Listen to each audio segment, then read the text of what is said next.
नेता और अपराध जगत का बहुत ही करीबी संबंध है। ऐसे में कोई नेता अपराधी से दूरी कैसे बनाएगा जब नेता बनने के लिए ट्रेंड ही अपराधीकरण का चल रहा हो।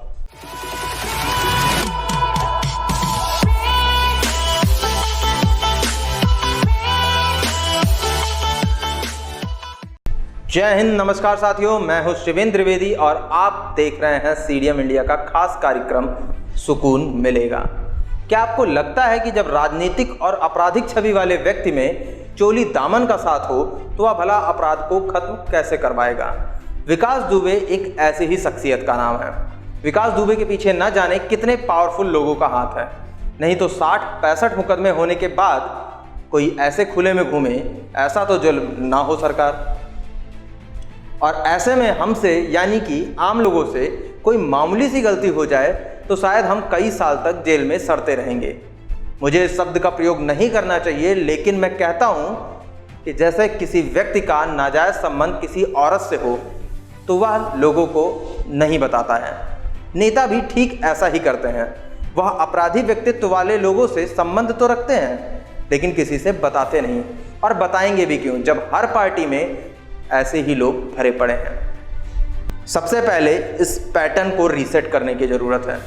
अभी हाल ही में पुलिस को एक सूचना मिली कि विकास दुबे के घर में अवैध हथियार रखा जाता है। जानकारी मिली थी तो फिर क्या था, पुलिस सूचना मिलने के बाद पुलिस मौके पर पहुंची और जेसीबी के द्वारा उसके घर को गिराया गया। गिराए जाने के बाद पुलिस के हाथ 6 तमंचे, 25 कारतूस और 15 देसी बम, लगभग 2 किलो विस्फोटक सामान बरामद हुआ।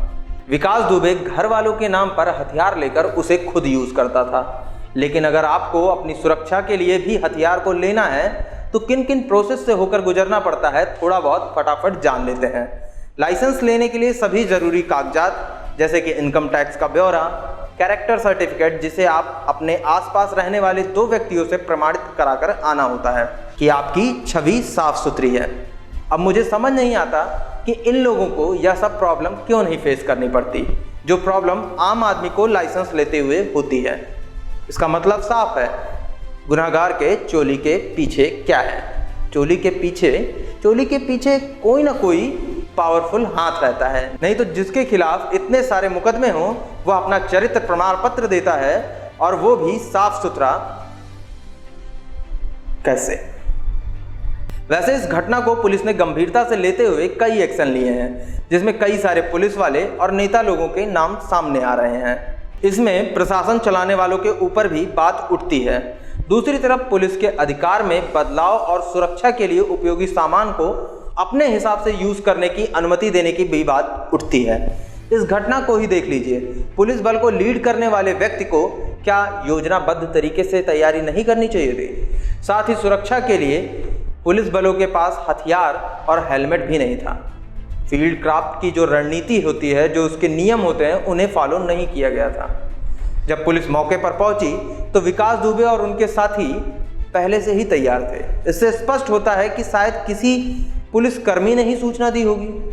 वैसे एक बात मैं आपसे और कहूँगा कि ऐसे लोग तो हर जगह हैं, लेकिन सब कुछ जानते हुए भी इन पर कोई कार्रवाई नहीं होती, और जिन पर थोड़ी बहुत कार्रवाई होती भी है उनको बचाते हैं नेता, मंत्री और विधायक। और आपने ये मशहूर डायलॉग तो ज़रूर सुना होगा कि चचा हमारे विधायक हैं। ये शब्द सुनते ही शब्द का भाव आप समझ ही गए होंगे।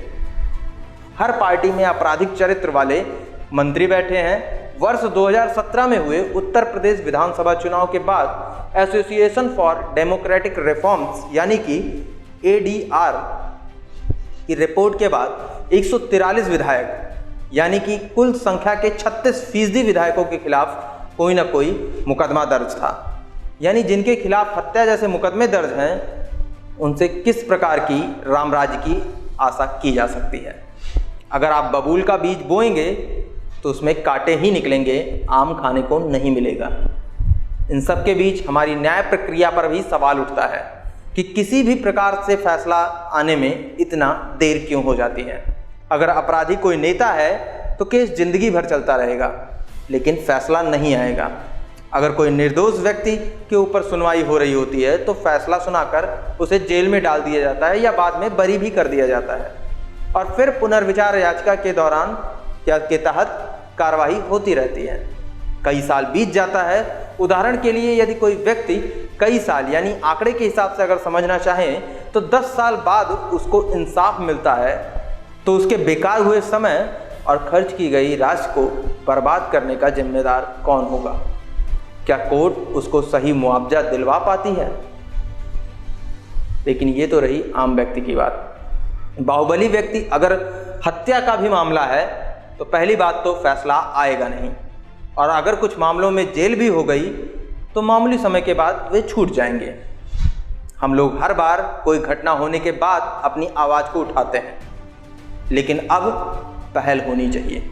हर पार्टियों से आपराधिक व्यक्तित्व वाले नेताओं को पार्टी से निकाला जाना चाहिए, और ये मैनिफेस्टो भी था हमारी मोदी सरकार का। जब ऊपर का सरकारी सिस्टम सही होगा तभी हम अपराध को कम कर सकते हैं, नहीं तो हर बार ऐसे ही नए नए लोग नए नए नाम रखकर सामने आते रहेंगे और हम बार बार चिल्लाकर शांत हो जाएंगे। अगर आप सहमत हैं तो वीडियो को लाइक कर दीजिए, साथ ही दमदार मुद्दों के लिए चैनल को सब्सक्राइब भी कर लीजिए। मैं देश के वीर जवान पुलिसकर्मियों को सलाम करता हूं और उनके पूरे परिवार के प्रति संवेदना व्यक्त करता हूं। आप सबसे भी अपील करता हूं कि हमें एक साथ मिलकर सिस्टम को सही करने की गुहार करनी चाहिए, नहीं तो हर बार की तरह यह मामला भी ठंडे बस्ते में चला जाएगा। जो लोग पहली बार हमारे चैनल पर आए हैं, आप हमारे चैनल को जरूर सब्सक्राइब कर लीजिए, बेल आइकन को भी प्रेस कर दीजिएगा, जिससे कि आने वाली सभी वीडियोस की नोटिफिकेशन आप सभी को मिल सके। वीडियो को शेयर कीजिएगा, कमेंट भी कीजिएगा, और ये सब फ्री है। अब मैं आपसे विदा लेता हूँ, मिलते हैं अगले वीडियो में। अपना ख्याल रखिएगा, तनाव से दूर रहिएगा, अच्छा सोचिएगा, अच्छा करिएगा। जय हिंद, जय भारत।